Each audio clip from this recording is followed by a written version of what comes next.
അവതരിപ്പിച്ച് കഴിയുമ്പോൾ എന്തെങ്കിലും പാളിച്ച പറ്റിയാലും അത് ഓഡിയൻസിന് മനസ്സിലാക്കാതിരിക്കുന്നതിന് വേണ്ടിയിട്ടാണ് അങ്ങനെ ചെയ്യുന്നത്.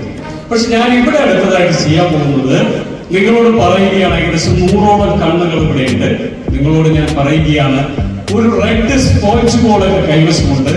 ആ ബോള് നിങ്ങളുടെ കൺമുമ്പിൽ വെച്ച് ഞാൻ അപ്രത്യക്ഷമാക്കാൻ പോവുകയാണ്, വാനിഷ് ചെയ്യാൻ പോവുകയാണ്. വളരെ ശ്രദ്ധയോടുകൂടി നോക്കിയിരിക്കുക. നിങ്ങൾക്ക് കണ്ടുപിടിക്കാൻ കഴിയുമോ എന്ന് നിങ്ങൾ ശ്രദ്ധയോടെ വച്ചിട്ടില്ല.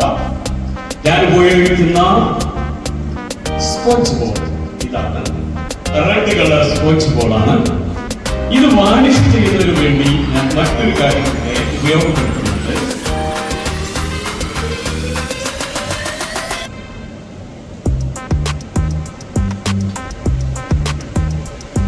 ഒരു റോസ് കളർ നെറ്റാണ് ഈ സ്പോഞ്ച് ബോൾ അപ്രത്യക്ഷമാക്കുന്നതിന് വേണ്ടി ഞാനിവിടെ ഉപയോഗപ്പെടുത്തുന്നത്. ഇത് ട്രാൻസ്പെറന്റ് ആണ്, നിങ്ങൾക്ക് കാണാനോ അല്ലെ? വളരെ വ്യക്തമായിട്ട് കാണാം. ഇതിലൊന്നുമില്ല. എന്റെ കൈകളൊക്കെ ഇതുപോലെ ഇങ്ങനെ ഞാൻ ഷർട്ടൊക്കെ താഴ്ത്തിയാണ് വെച്ചിരിക്കുന്നത്. മറ്റൊരു സ്ഥലത്തേക്കും ബോൾ പോകാനില്ല. ഞാന് നമ്മുടെ കോളേജിൽ ഇത് അവതരിപ്പിച്ചു കഴിഞ്ഞപ്പോ എന്റെ കോട്ടിന്റെ ഉള്ളിലേക്ക് ബോളിനെ ഇട്ടു, അങ്ങനെ അപ്രത്യക്ഷമാക്കി ചെയ്തതെന്ന് ചെയ്തിട്ട് അവര് പറഞ്ഞു. അതുകൊണ്ടാണ് ഇപ്പൊ നിങ്ങൾക്ക് വളരെ വ്യക്തമായിട്ട് കാണാം.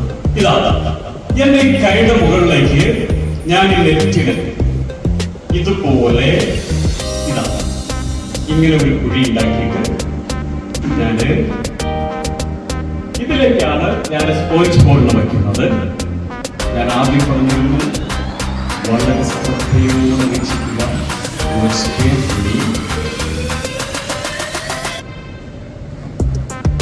ഇവിടെ ഒരു വാച്ച്,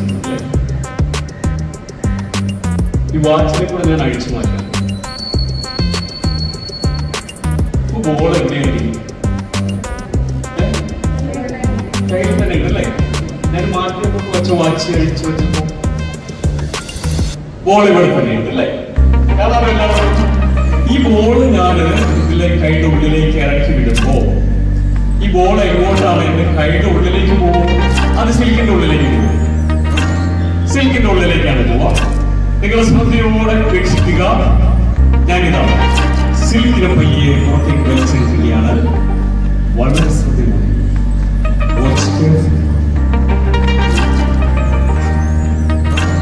ഇനി ബോൾ ഉണ്ടാവാനുള്ള സാധ്യതയാണ് കയ്യിലാണ് അല്ലേ?